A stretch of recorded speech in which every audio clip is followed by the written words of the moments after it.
A yanzu-yanzun nan wani sabon rahoto ya zo mana game da wannan zanga-zanga da aka aiwatar daga majiya mai ƙarfi, wanda sanadiyar wannan zanga-zanga an yi asarar rayuka da kuma asarar dukiyoyi, wanda an yi asara wacce ba za ta irgu ba, daga kan gwamnati har zuwa kan mutane, gaba ɗaya da ‘yan kasuwa duka an yi asara. Ganin wannan asarar da aka yi, wanda a yanzu haka Bola Ahmad Tinubu ya yi maganar kan cewar a taimaka a dakatar da wannan zanga-zanga haka, duk abin da talaka yake so za a yi masa, wanda a daidai wannan lokaci ne kai tsaye ya ce ya saukar da farashin man fetur, sannan kuma ya ce a yi haƙuri a janye wannan zanga-zanga, kowa ya koma gida ya zauna ya jira, za a zauna za a yi mitin tsakanin gwamnati da kuma ‘yan kasuwa da sauran waɗanda suke da sa hannu a wannan gwamnati, wanda a yanzu haka ana ta shelar cewa jama'a su koma gida su zauna su janye wannan zanga-zanga daga bakin Ahmad Bola Tinubu.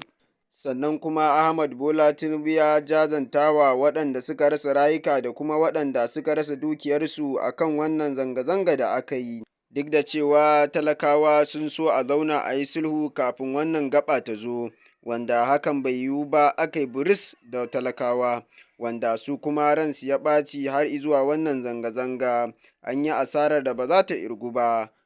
To kar ku manta dai ku danna mana alamar nan ta subscribing, sannan kuma ku danna mana alamar nan ta ƙararrawa domin ci gaba da sauraron shirye-shiryenmu da zarar mun sakar muku.